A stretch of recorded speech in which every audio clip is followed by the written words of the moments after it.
Holding space is about being present without an agenda, while also having a sincere openness for a deeper truth and beauty to be seen. Let's remember that the space that we share is so much more important than anything that might come out of my mouth.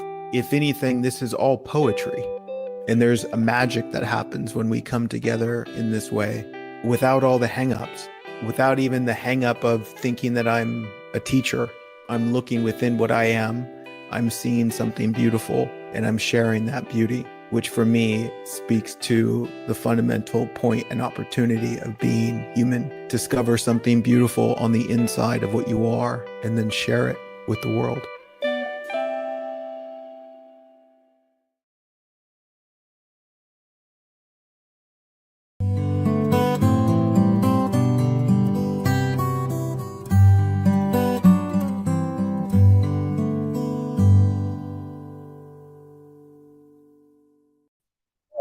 We're going to do it again. Welcome back, maybe. Is it safe to assume that this isn't your first time? Well, if it is, welcome. This is Holding Space for Love to Be Seen. My name's Tiger, and I'm your host.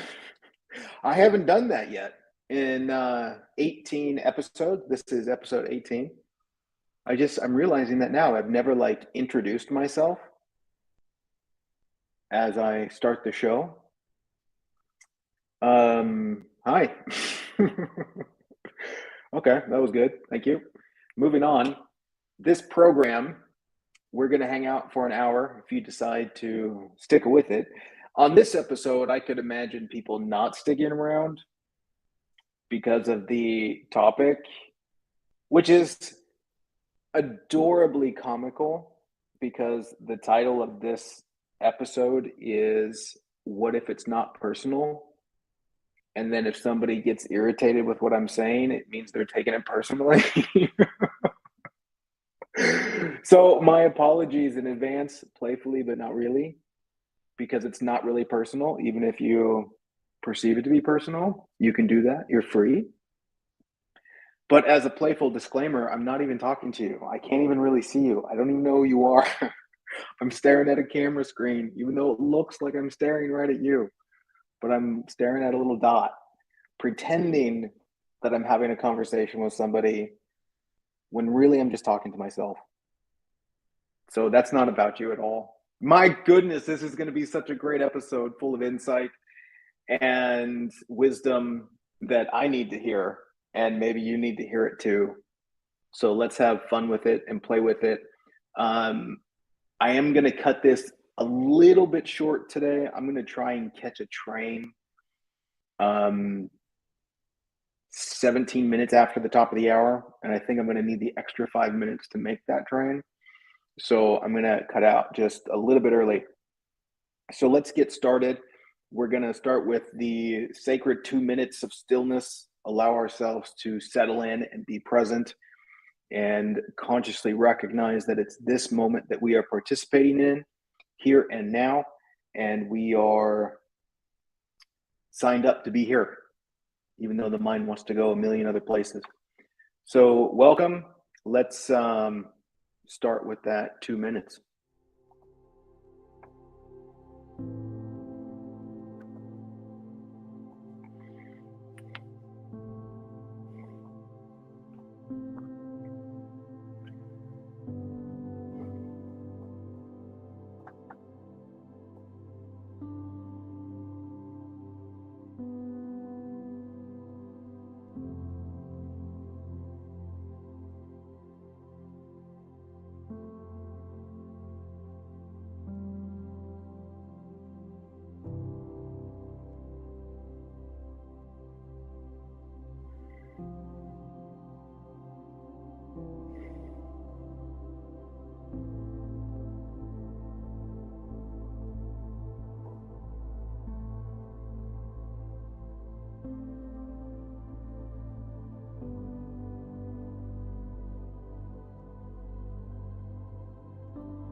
I'm going to say it again.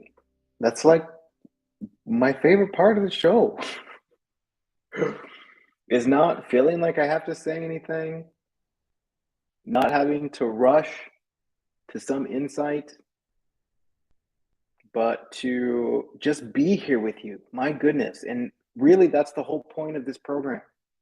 Beyond all the things that are coming out of my mouth, the real opportunity, the real power from my perspective is to just be here and sort of marinate in this space that's open to see something profound that exposes more love, compassion, and freedom. It's such an awesome space to hang out in. And if you enjoy hearing me talk, that's a bonus. If you don't, then this is probably the wrong space because it's what I'm going to do. It's what I do. I run my mouth about things that I think are beautiful about life. And some people like to listen. Doctor, I see your comment about missing your answer from the last session. And I was completely aware of that, but I continued to answer your question, even though you weren't there. So if you want to send me a DM, I will see if I can finish that question because it was a beautiful question that exposed a lot of things, lots of beautiful things to talk about. So if you do get in touch with me and remind me about why you're getting in touch with me so I can discern your message from the others, then I will try and point you in the right direction, buddy. Okay, my friends, the topic today, and I wrote a little bit for the pre-broadcast reflections, which for myself, I saw this from a bit of a new angle, which was a lot of fun, and I'll talk about that. But the title is, What If It's Not Personal About You?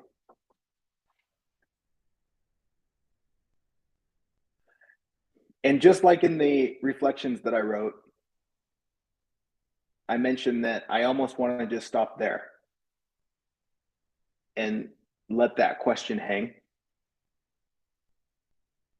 and see if you can discern that all of your emotional disturbances in an ultimate sort of way is because you're taking something personally that's not personal.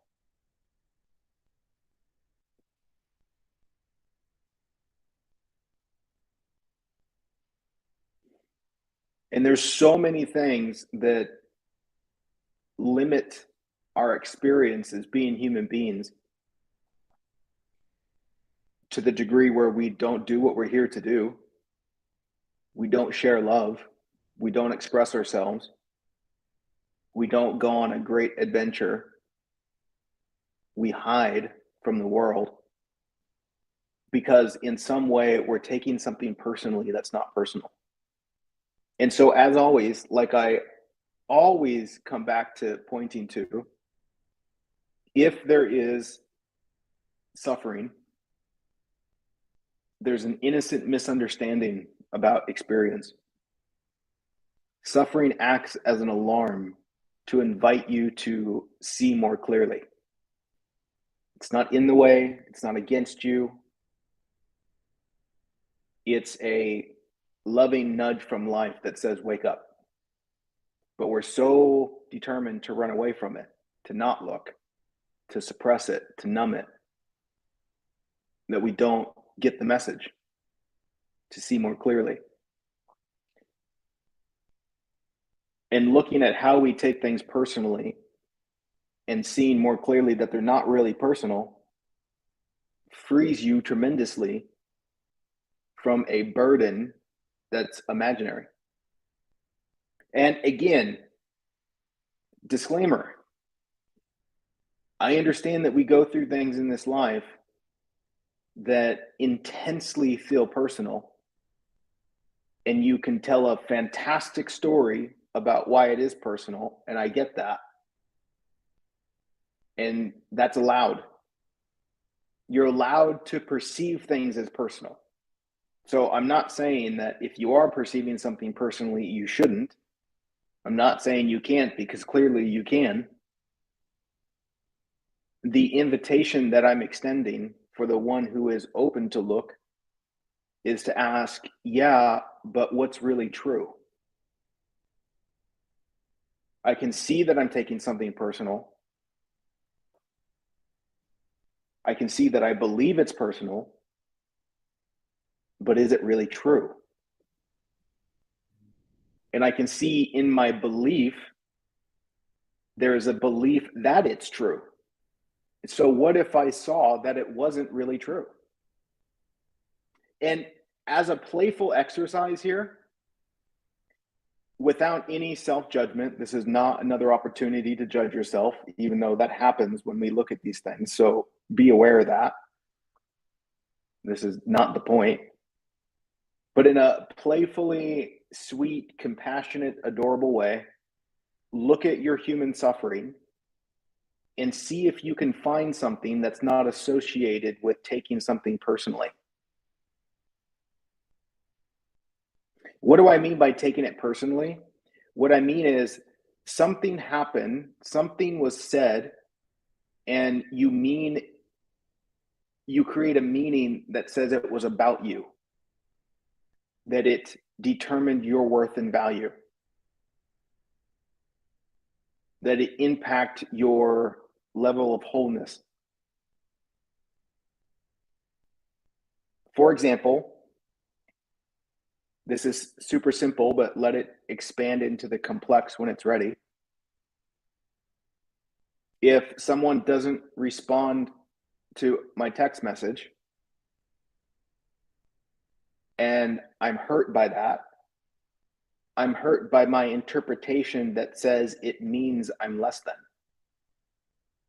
So the action of them not responding is interpreted as a meaning about me. That's taking it personally. And I don't suffer over what happened. I suffer over the interpretation, which is to see myself as less than, taking it personally. You could have grown up in an environment where people were not very kind, and you can say they were not kind to me, which is saying their unkindness was about you, which is saying that because they were unkind, it meant you were not worthy of kindness. You could be around someone who refuses to hug you and interpret that as meaning you're unworthy of a hug. See, it's looking at experience and putting yourself in the equation when it's not about you at all, especially the reality of you. And my goodness, from a very gentle space, the ego thrives on taking things personally. This is how it validates its existence, through taking things personally. It's constantly looking for something to take personally. As soon as you open your eyes, the ego gets activated and starts taking shit personally. If you ever experience any degree of emotional disturbance, you're taking something personally. Now, there's a flip side to this, which is what creates the drama. As much as there is a painful low in taking things personally, there can be an emotional high in taking things personally. Oh, they love me. They really, really love me. Meaning, what they're saying, how they're behaving in a loving way is about me. It means I'm worthy. It's taking it personally. Is it really about you?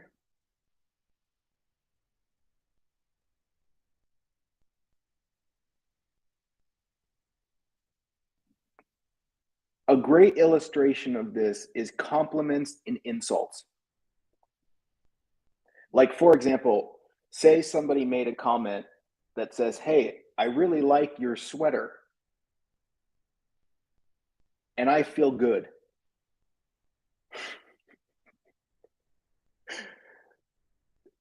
Does you liking my sweater have anything to do with my inherent worth and value?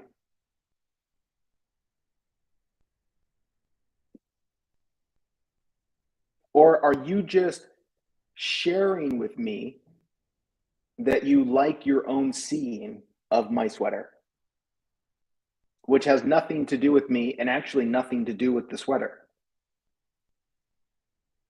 Put it this way. This is one example that I've used and I really like. Imagine you go into an ice cream shop and you have two choices, chocolate or vanilla. And you taste the vanilla and you say, "Wow, I really like that." And you taste the chocolate and you say, don't like that. Are you liking the vanilla or the chocolate, or are you liking your taste of it?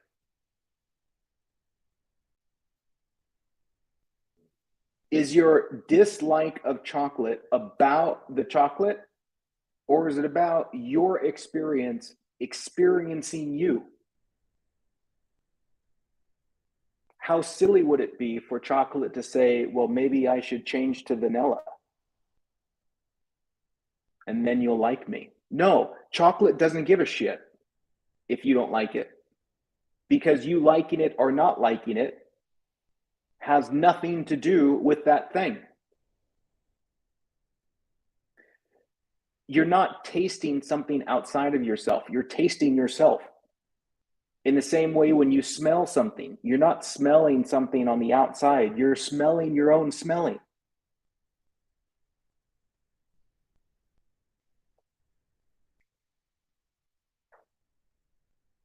It's so adorably silly to take that personally. That when somebody says, "I like you" or "I don't like you," to think that it's about you. Rather than extending to them a freedom to have their experience in such a way that if they like the sweater, fantastic. If they don't, fantastic. You're free. Now, if I want the compliment, hear me here. If I want the compliment, which means I see it as personal, then by default, I think the insult is personal. You can't have it one way or the other. If you believe the compliment is about you, you will believe the insult is about you. And then we get an emotional high from the compliment, which becomes a drug, which empowers the insult, which is the suffering that comes with chasing the drug.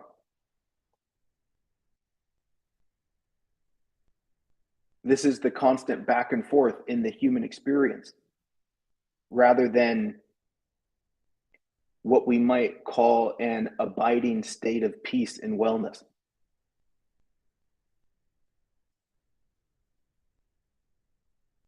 That's not lost in the imagination of about me.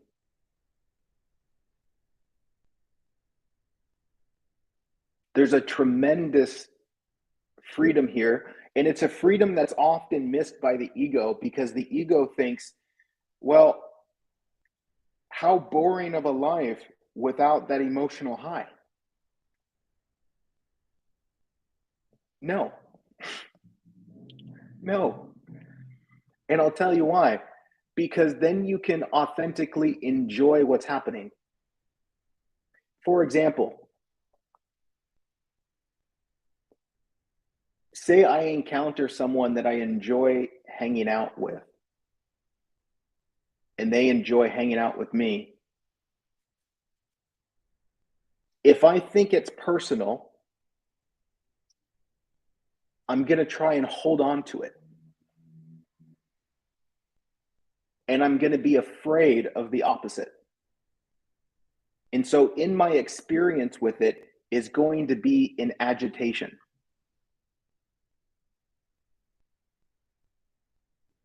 Do you see this?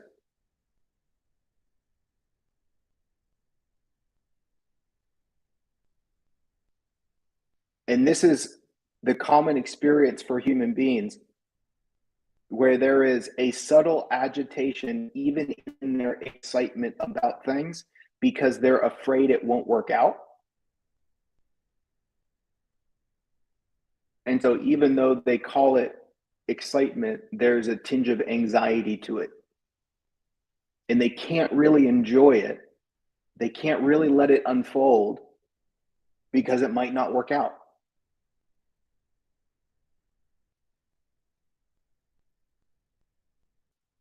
And creates the foundation for a life of constant disappointment because things never go how you think they're going to go.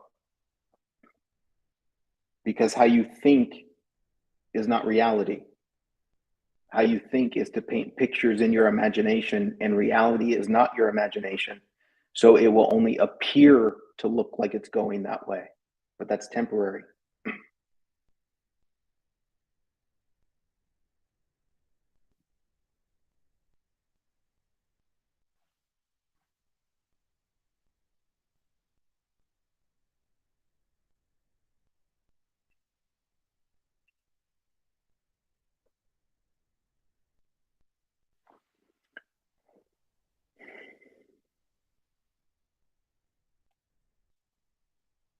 This is deep.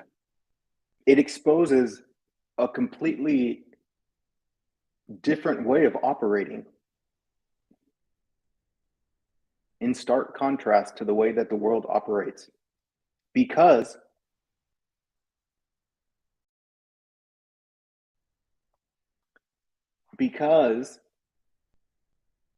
if you look, not even closely, but if you look closely, you can see that the whole world is playing this game, chasing compliments and running away from insults, taking things personally, like being offended. Being offended is one of the great comical human creations that says, I am offended by your existence, by what you say. No, you're offended by your interpretation of what you think it means. And you're taking your interpretation personally, which has nothing to do with the other person. You're offending yourself and then blaming it on someone else. It's adorable insanity, which is saying it's not based in reality at all, and creates suffering. Because again, when there's suffering, you're not seeing reality.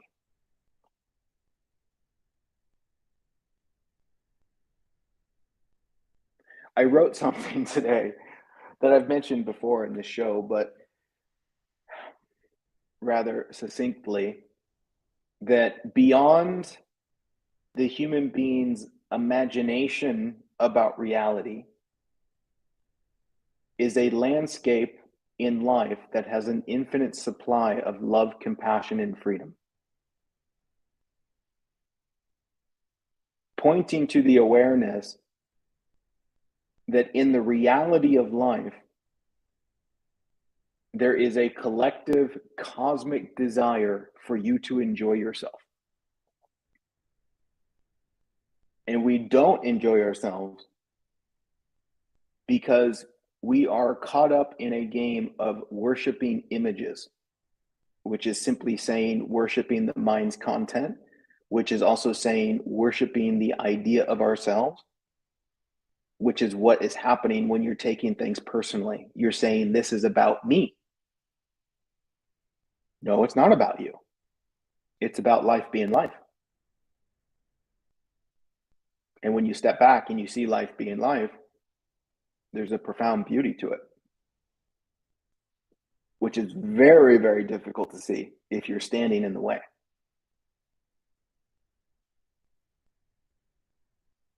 Very difficult to see, to the point where you will adamantly refuse to believe that there's beauty. And so you don't see it, which means you don't get to experience it.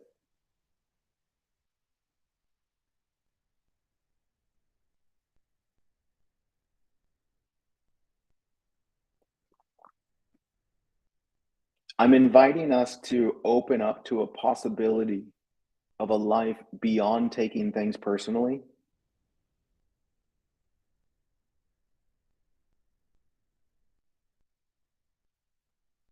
And very simply and directly, doing what you're here to do with an enormous amount of gratitude and joy.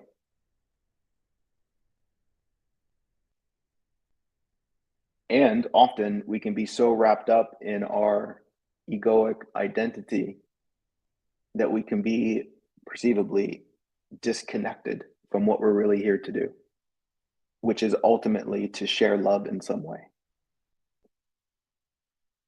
And you've probably heard me say this, that the primary opportunity of being a human being is to discover something beautiful on the inside of what you are, and then share that beauty with the world.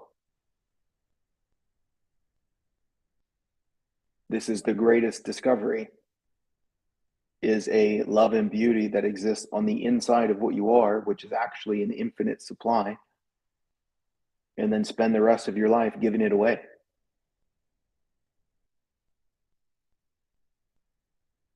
I think that's also been referred to as heaven. It's happening now. The question is, do you see it?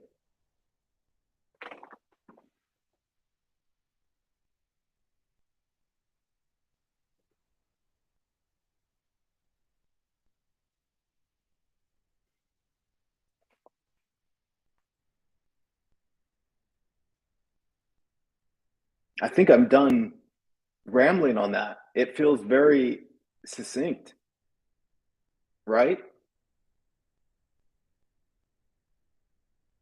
And yes, there's a whole opportunity that we will call a journey of unraveling the confusion of taking things personally to expose more love.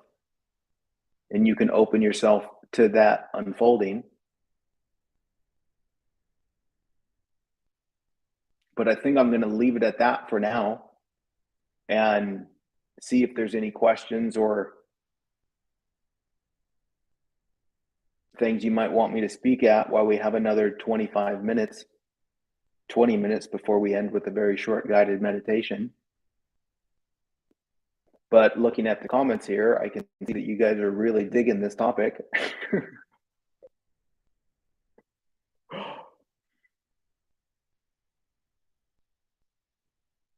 Liz says, Tiger, I love your words and wisdom, plus that you are authentic and real and don't bullshit people. It doesn't seem like a good use of my time to bullshit people, because again, I'm not even talking to you. I'd only be bullshitting myself.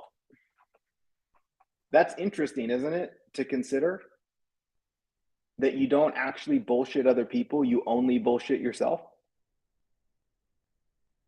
And when you see that, it just is an obvious waste of time.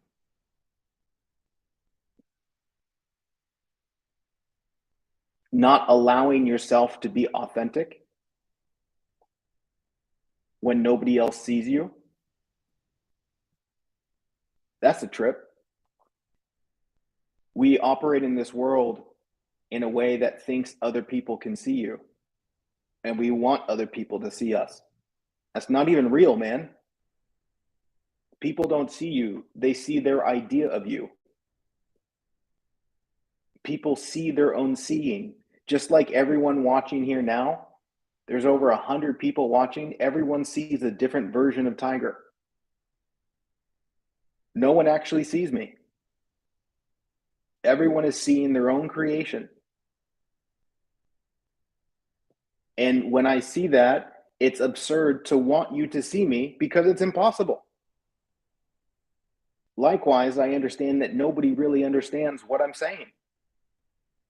And so I don't even want you to understand. It's not possible. The internal voice that says, I want to be seen, I want to be understood, who do you think you're talking to? You're talking to you. I want to see what I am, which is being authentic. I want to be understood, which is connecting with your sincerity, understanding yourself. Stop hiding. You see, we do this. We hear the truth of that voice, I want to be seen, and we think it means I want to be seen by other people. No. You're talking to yourself. I want to see what I am, which is also right in line with discovering something beautiful on the inside of what you are. And then as you discover it, you can't help but share it without regard if people like it or not. There is a play in that because, again, like when people tell me that they love what I do, in one way it passes right through me, but in another way there's a playful appreciation because I understand that we're all in this together. It would be absurd to get the compliments and be like, nope, it's not about me. Nope, I'm super spiritual. No, just let it be, man. Let people express themselves. The question is, are you attaching to it in an insane way that validates your ego, which fuels an addiction?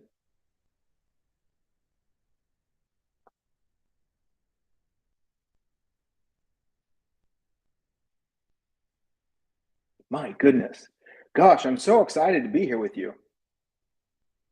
This is so much fun. This is such a great show.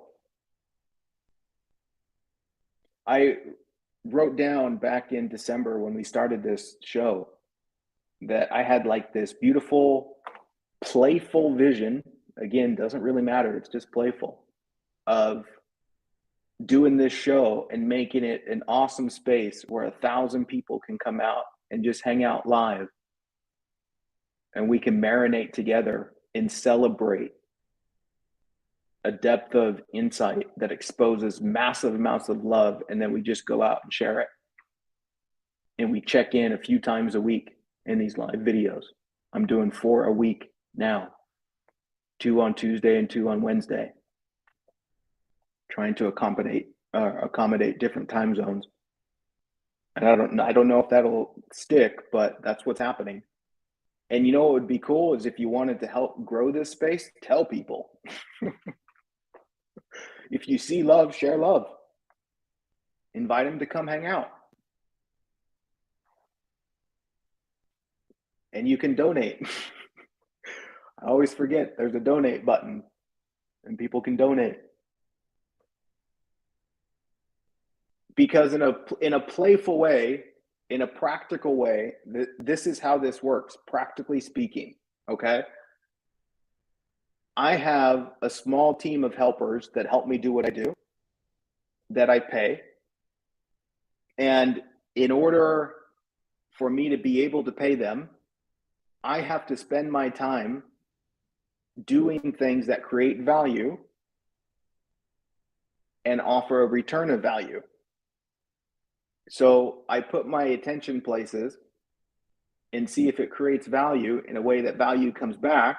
And if value comes back, then I say, okay, this is a great place to put my attention. And then I can pay the people that help me do what I do.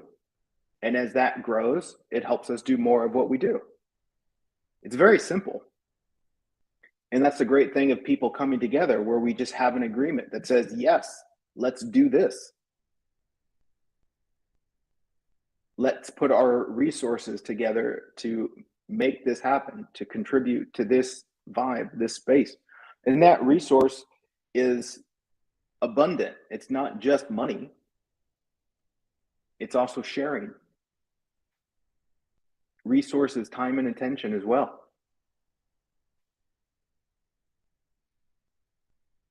All that to say is that we have a beautiful opportunity to create something together.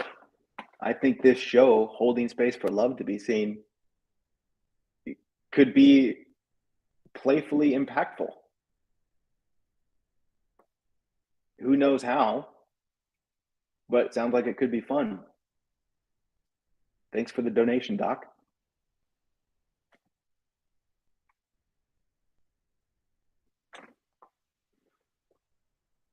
Julia says, loving all, struggling with the rejection of my children, not being about me.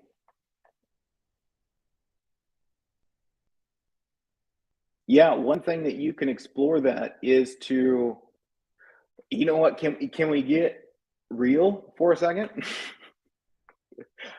And this is the process that I look at, and I'm not saying that you should look at it, but I'm going to share my insight with you. So don't take it personally. When I see myself taking something personally, I am essentially wanting the other person to not be the other person. Right? Like if somebody doesn't like me and I want them to like me, I'm saying don't be what you are. Don't be free. Don't have your experience. Be what I want you to be. Which is like saying worship me. Don't be you, worship me. Don't be free to like what you like. Don't be free to dislike what you like as you go through your journey of learning. And when I see that, it's a reality check that says, oh shit, I'm sorry. And then I let go of them.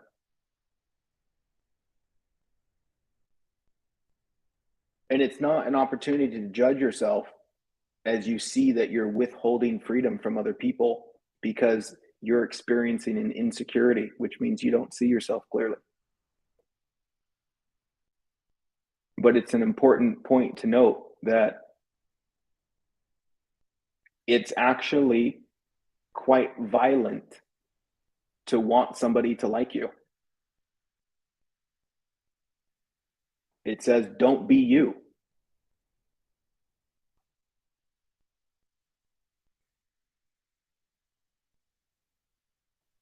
And that's not how I want to operate. I don't want to operate in a way that tries to withhold other people's freedom. For one, it's impossible. You can't really do that. But I don't want to operate in that way for a few different reasons. One, it's kind of gross. And two, it's incredibly limiting for my own experience. It gets in the way of me sharing a massive amount of love, which means gets in the way of me experiencing love because I only experience the love that I share. I don't experience other people's love. I experience my own love.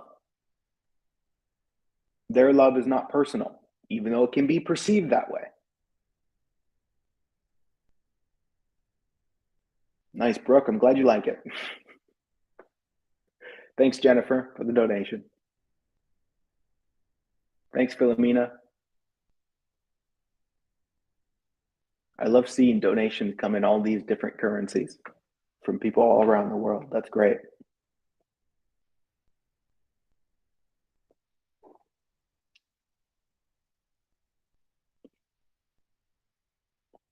It's so beautiful. And again, not an opportunity to judge yourself. Just see it. Just be like, oh my goodness, I'm insane. Welcome to the club. We are adorably insane human beings, confusing our imagination for reality. And this has been spoken about spiritually since the beginning. And in one way it's been communicated is in the story of the devil. That story being a pointer that invites you to see how the ego is the devil, how the ego is running around telling everyone to worship it, saying, don't worship God, worship me. And then I'll give you love. I'll give you what you want. I'll make you important. I'll make you powerful.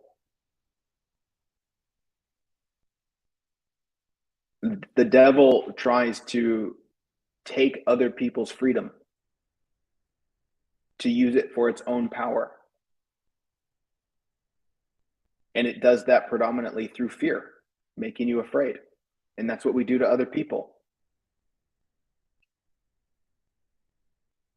Worship me or else. Give me what I want or else.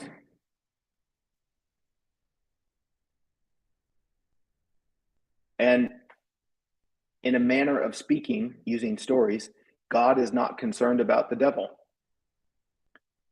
According to God's perspective, the devil is adorable. Because God knows the devil's just innocently confused.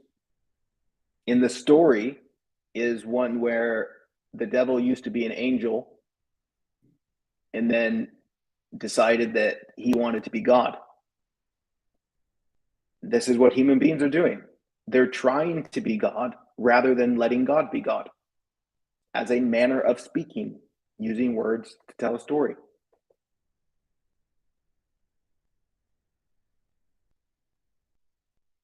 And letting God be God is really about recognizing that this is all already under a supreme control.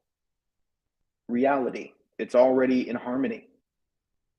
Just like in the forest, you can see what you call chaos, but when you step back, it's like, oh shit, this is working perfectly. Yes, there's things that smell bad.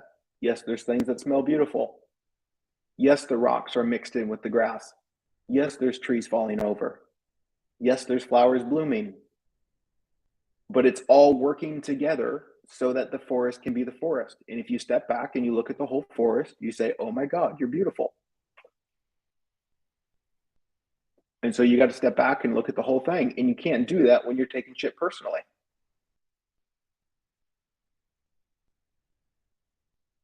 My goodness.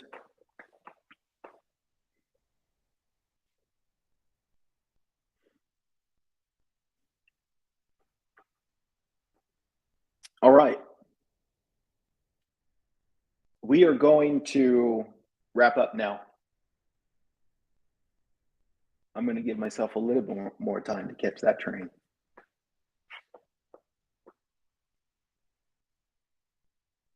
So let's drop in for a short and sweet meditation to help us continue on in our day in a spirit of love and play. Sound good? All right. Let's do that.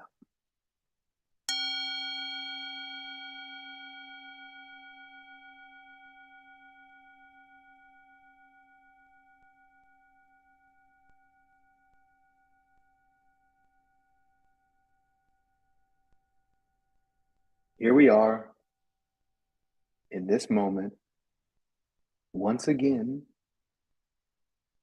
and it's the same moment it's always been.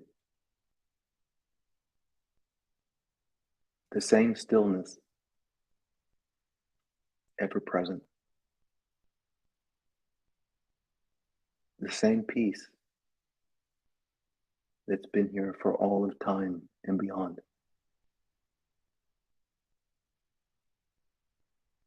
Only covered by the stories we tell, innocently blinded by our imagination. So let's just take a quick moment to see beyond all that noise and come home.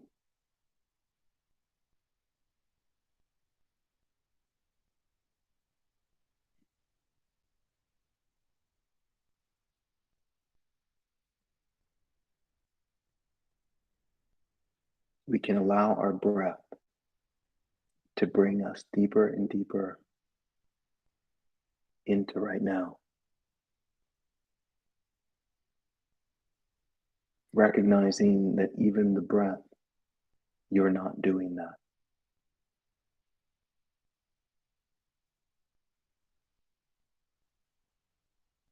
The same power that moves the breath in and out is the same power that moves the tide in and out. The same power that moves the day into the night. The same power that moves everything.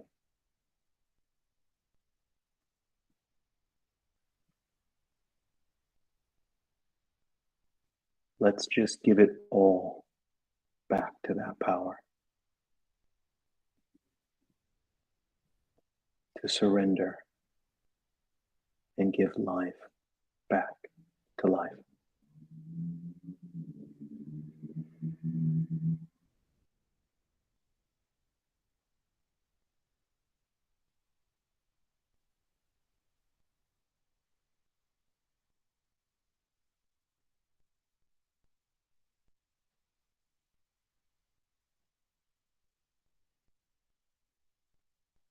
We're going to end with 3 deep breaths.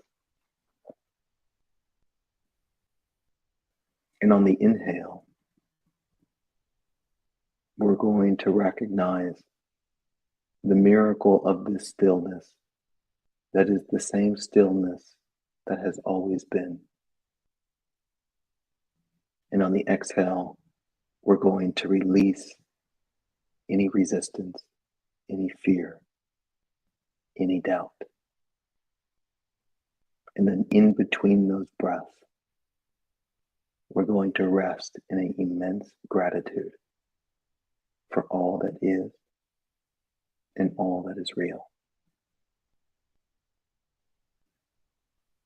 Let's breathe.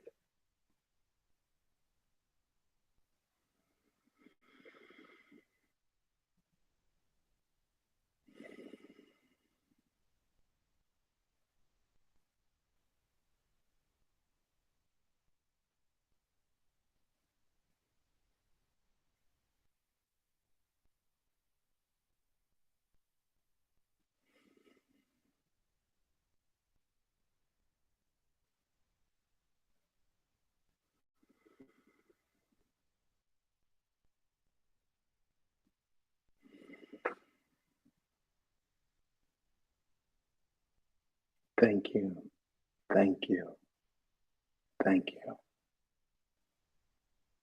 for meditating with me today.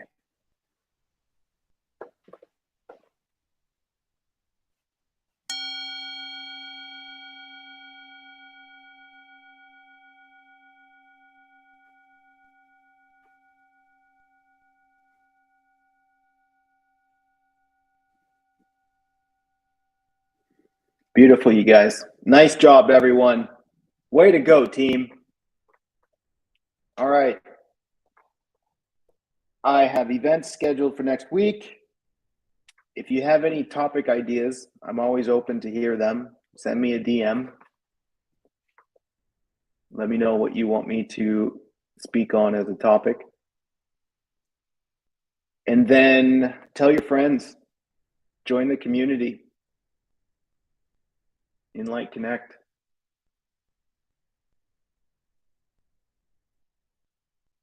Yeah. That's where it's at, man. Is there anything else that I need to say? Nope, I'm good. All right. See you guys. Thanks for playing.